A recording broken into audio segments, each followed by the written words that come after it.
Welcome back to Freedom's Ministry. Good morning.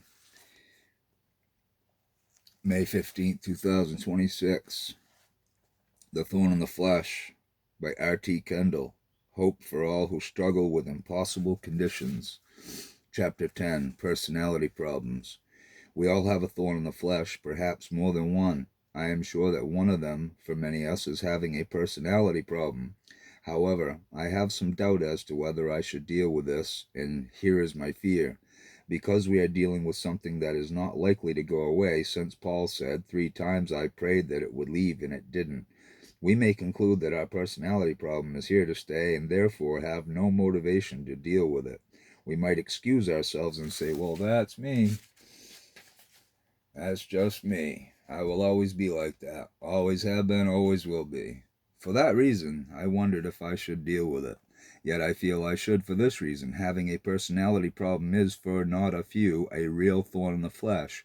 And in the same way that if your thorn is an unhappy marriage, then it doesn't mean you don't want to do something about improving it. Or if your thorn is chronic illness, then it doesn't mean you won't ask for prayer to be healed. So, if one's thorn is a personality problem, then surely we would want to do something about it. As I write these lines, I want you to know I do not come with the perfect psychological profile. I have so many rough edges. I need much improving, and I am working on it all the time. So I hope you don't sense, he's showing us how to be. We're all in this together. Are you a thorn to somebody? It is sobering to realize that you may be a thorn in the flesh to someone else. Because of your particular personality, has it dawned on you that you are another person's problem? The problem is, of course, yours, but you unfortunately make it somebody else's as well. It may be the person who has to live with you, work with you, or deal with you from time to time. He or she regards you as their thorn. You wish you would change. That person wishes you would change. You force that person to have to walk on eggshells around you. He or she loses sleep because of you. How does that make you feel? Well, it sobers me to my fingertips, knowing that I may very well be another person's thorn in the flesh. Perhaps you are aware of your problem, but you say, I can't help it. I will always be the same. People who know you have to accept you the way you are. You are very self-conscious about it, and you wish you were different. You have prayed about it often, but have you really tried to get help? We are never too old to learn as long as we want our problems solved. On the contrary, most of us only want them understood. We all have rough edges in our personalities. We all want to be liked and want to be accepted by others. There is something in each of us that we wish wasn't there. John Calvin said, in every saint there is something reprehensible. That may not necessarily be a personality problem, but it often is. I often wonder about Jesus and his disciples and his patients with their peculiar personality problems. Peter, James, and John went with Jesus up to a high mountain, and Moses and Elijah appeared before them talking with Jesus. Then comes the most impertinent, odd, out of the place comment that could be made. Peter said to Jesus, Lord, it is good for us to be here. If you wish, I will put up 3 shelters, one for you, one for Moses, and one for Elijah. Matthew 17:4. What a dumb thing to say. But there are those of us who are always sticking our foot in our mouths. I have often thought that when revival comes, Peter's foolish comment will be recalled. For when the Lord's glory is unveiled, people will still make stupid statements. Then there was Thomas, who wasn't present when the risen Jesus appeared to the disciples. They said to him, Thomas, we have seen the Lord. Now I am aware that the traditional way of looking at Thomas is to say that he was filled with unbelief. After all, he said, unless I see the nail marks in his hands and put my finger where the nails were and put my hand into his side, I will not believe it. John 20:25. But I question whether Thomas was filled with sheer unbelief. I honestly believe that Thomas was just hurt that he wasn't there. He knew they weren't making up that story, but he was hurt. He thought, I want it to happen to me. In a way, he was saving face. Unless I see the nail marks in his hands. There was the time when Mark deserted Paul and Barnabas on a particular mission. When it was time to go on another journey, Barnabas wanted to take Mark, and Paul said no. There followed such a sharp disagreement that Paul and Barnabas parted company. Acts 15:36-40. They just didn't speak, but somebody had to be wrong. Most of us would take Paul's side because we are so conditioned to think that Paul could do no wrong. He later affirmed to Tim he later affirmed Mark to Timothy 4:11, which of course could mean that Mark changed. My only point is personality problems get in the way. Why didn't Mark stay with them? Why would Barnabas want him to come? Why couldn't Paul give him a second chance? For those of us who love Paul, we may want to defend him, but we are told that the high priest Ananias ordered those standing near Paul to strike him on the mouth. Now that wasn't a very nice thing to do, but here was Paul's opportunity to be like Jesus and inwardly pray, Father, forgive them. They know not what they do. Or be like Stephen, who said, Lord, lay not this to their charge. But sadly, then Paul said to him, God will strike you, you whitewashed wall. You sit there to judge me according to the law, yet you yourself violate the law by commanding that I be struck. Acts 23:3. It was not Paul's finest hour. There will always be conflicts, especially personality conflicts. I have often thought that many theological controversies in the history of the Christian church had little to do with theology, and that a good doctoral thesis could be written on how personality problems governed the outcome if you got behind the theological controversies. Most people don't bother to see that there were jealousies and that many of the leaders were rivals. The well-known Puritans, John Cotton and Thomas Hooker, founder of the state of Connecticut, both in Boston at first, had contrasting theologies, but they were also rivals. We don't often see this, especially if they are revered people. We just imagine that they were godly and that they were wanting the honor of glory and glory of God. It is so often a rival spirit. It is often a fragile ego, jealousy, where somebody just gets under someone else's skin and can't get along with a particular person. May I suggest that if people say much the same thing about you, you are insecure, jealous, easily hurt, or whatever, consider it is probably true and that you do have a personality problem. I am not suggesting that you don't love the Lord or that you are not wanting to please Him with all your heart, soul, mind, and strength. It is simply that your particular personality problem is most likely to be a thorn in the flesh.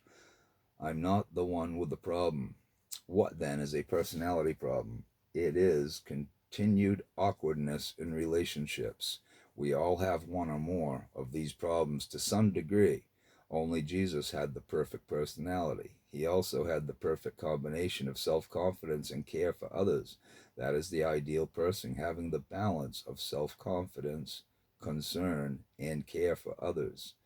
Where there is a lack of this balance, you find either a personality that is very shy and easily offended, or a person who doesn't care for others. The latter can speak very bluntly and frankly and doesn't bother to examine how it is being received. So when you don't have a balanced personality, you have difficulty in getting along with people. You keep sticking your foot in your mouth. You keep rubbing people the wrong way. Perhaps you have trouble making friends or keeping friends, for after a while, they get to know you and say, I'm not sure I want to be that close to a person like this, and they actually avoid you. You get mad at them and they don't have the heart to tell you. You're the real problem. Often you may wish that the person with the awkward personality would come to you and say, why don't you spend time with me? You would love to tell him how you really feel, but he doesn't do that, and you dare not tell him because you are not sure that he wants to know the truth. Somerset Maugham said that when people say they want criticism, what they really want is praise. How true. But if people generally say much the same thing about you, then it is a hint to take it to heart. Perhaps then you will provoke people less and less. If your personality is your thorn in the flesh, then you should admit it. Be thankful if you can see that you have a problem. The worst problem is when you honestly can't see your own thorn. So if you think it is awful that you can see it, I can tell you there is one thing worse, and that is not to see it. I have people who come to me and say, I am told that I have a personality flaw, and I don't believe it for 1 minute. I just roll my eyes heavenwards and smile. They don't want to know. Do you pray about it, but you still have it?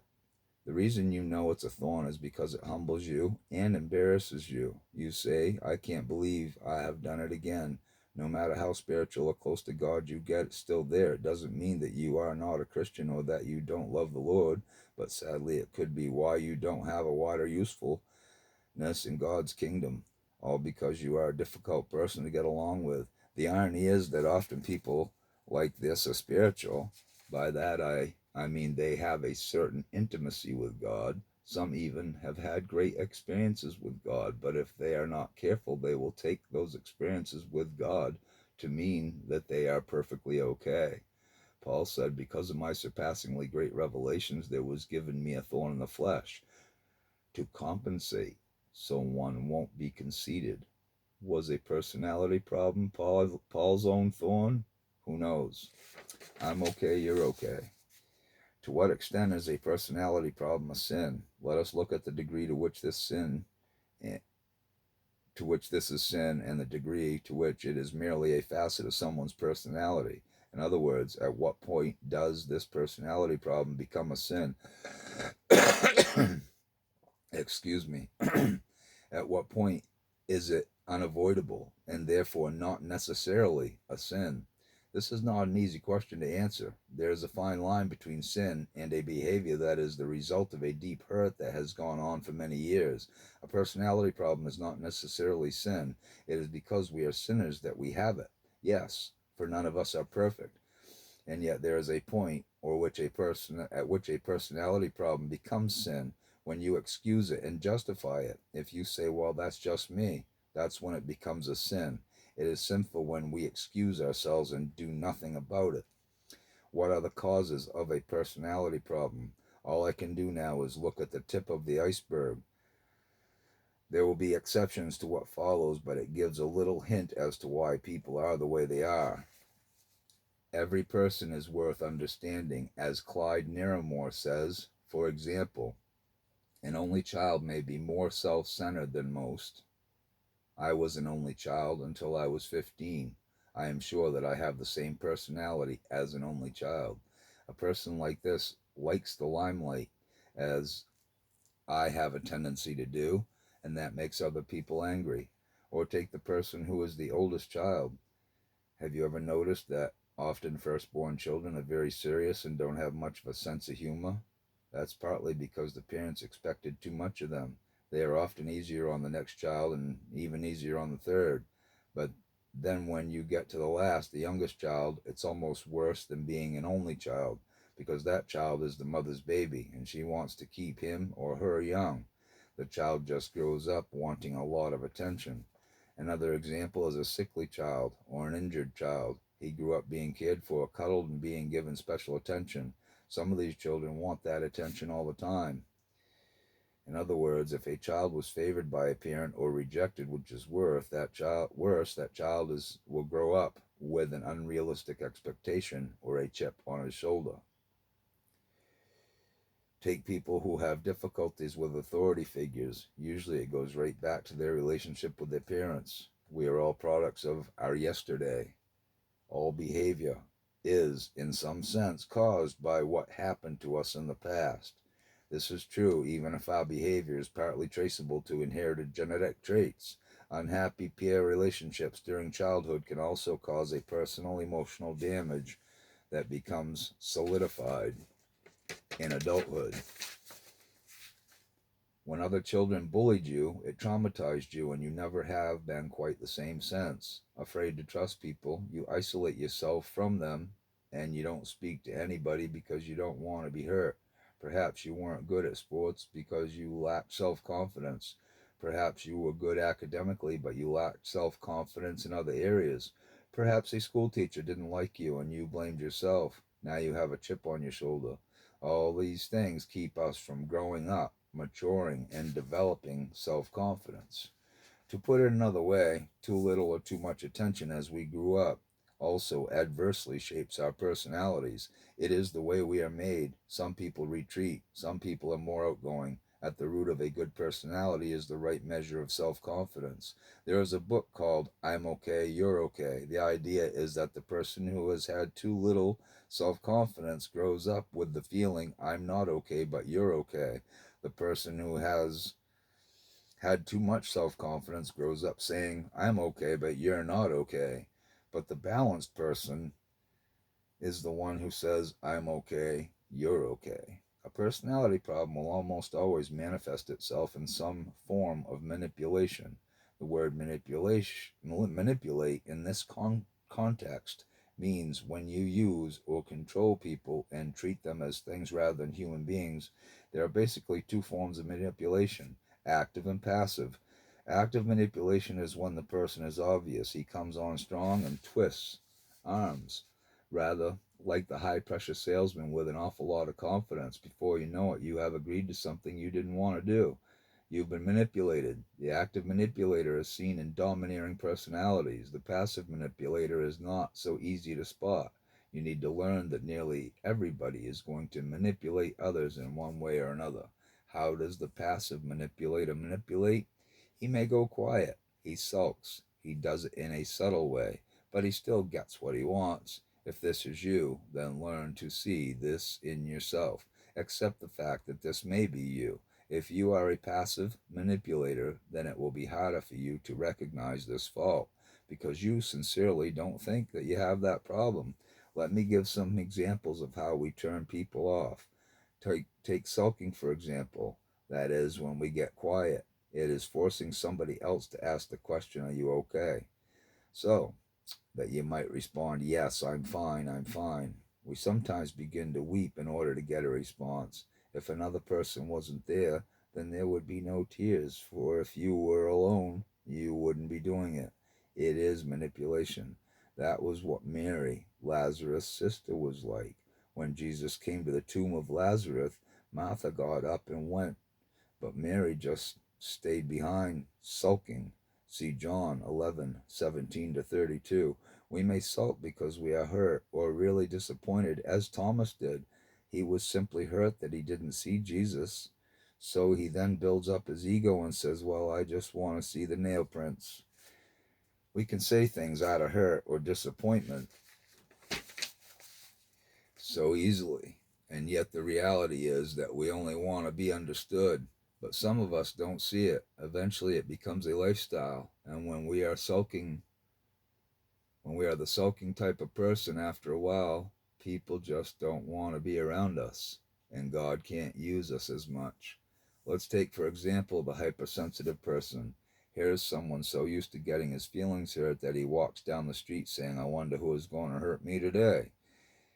You just know you are going to get hurt, so you are ready for it because you are so used to it. So you constantly have your defenses up and you live within a frame of mind where you almost want to get hurt. The person who is so used to being the object of racial prejudice is always expecting it. You are more sensitive than anybody else on the subject. If you were a Greek Jew in the days of the early church, then you felt like a second class citizen. You may say, surely a Jew is a Jew. No, not as they saw it. There were the Hebrew Jews who grew up in Jerusalem or Galilee. They were first class citizens. Those who had been scattered were Greek Jews. The latter were always ready to get their feelings hurt. In those days, when the number of disciples was increasing, the Grecian Jews among them complained against the Hebraic Jews, those of the Aramaic speaking community, because their widows were being overlooked in the daily distribution of food. Acts 6:1. No doubt it was true, but the Greek Jews picked up on it quickly. Then there is the overly scrupulous person. They are overly conscientious even in small matters, and they are so afraid that they won't come up to a set standard. They are motivated by a spirit of fear. Paul said to Timothy, for God did not give us a spirit of timidity, but a spirit of power, of love, and of self-discipline. 2 Timothy 1:7. Are you motivated? Are you motivated by fear? Are you afraid that you will never please people? Therefore, you are overly scrupulous, overly conscientious, and you try too hard in getting it right. People like this don't ever think that they please God. Another personality problem is the sanctimonious person, the one who makes a show of righteousness. Paul said with biting sarcasm, "No doubt there have to be differences among you to show which of you have God's approval." 1 Corinthians 11:19. There are those who want you to know as early as possible that they have God's approval and how much they love the Lord. As soon as you start talking, they want to talk about the Lord, and you feel it is all for show. I used to know a lady who could not speak without saying something that pointed to how godly she was. She wanted to impress you. I remember one day when I hoped she had changed, I asked, "How are you?" "I am wonderful today. I'm just feeling great," she replied. I thought, "Oh, good, she has changed."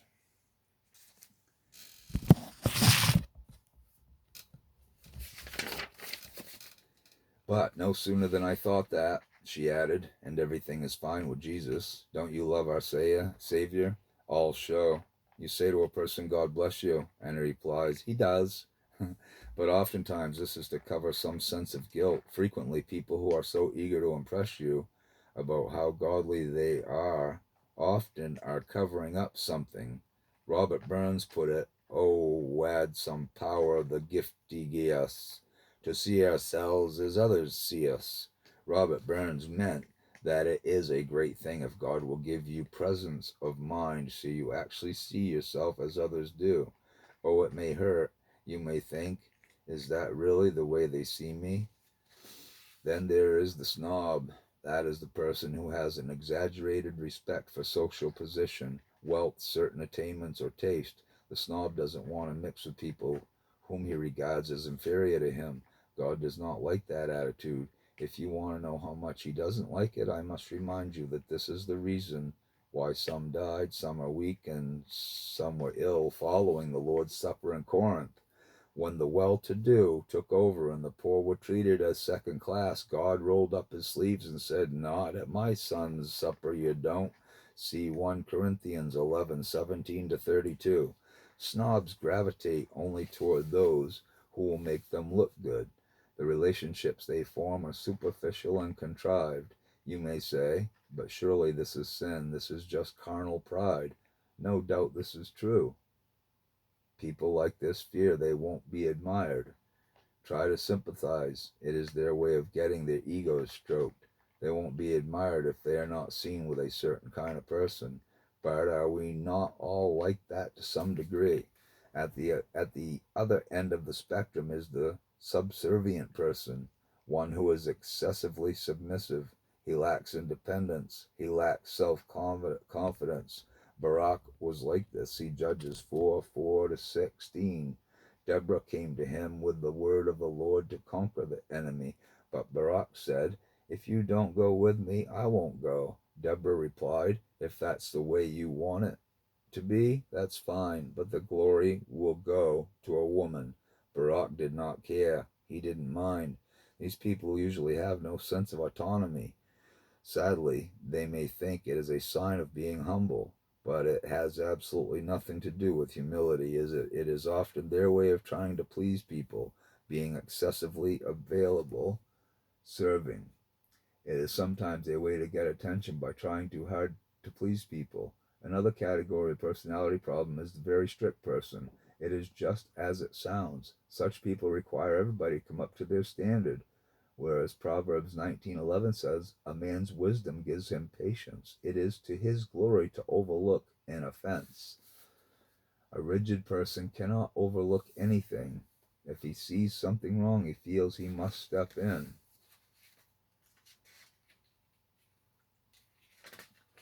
because nobody else is going to notice if he doesn't.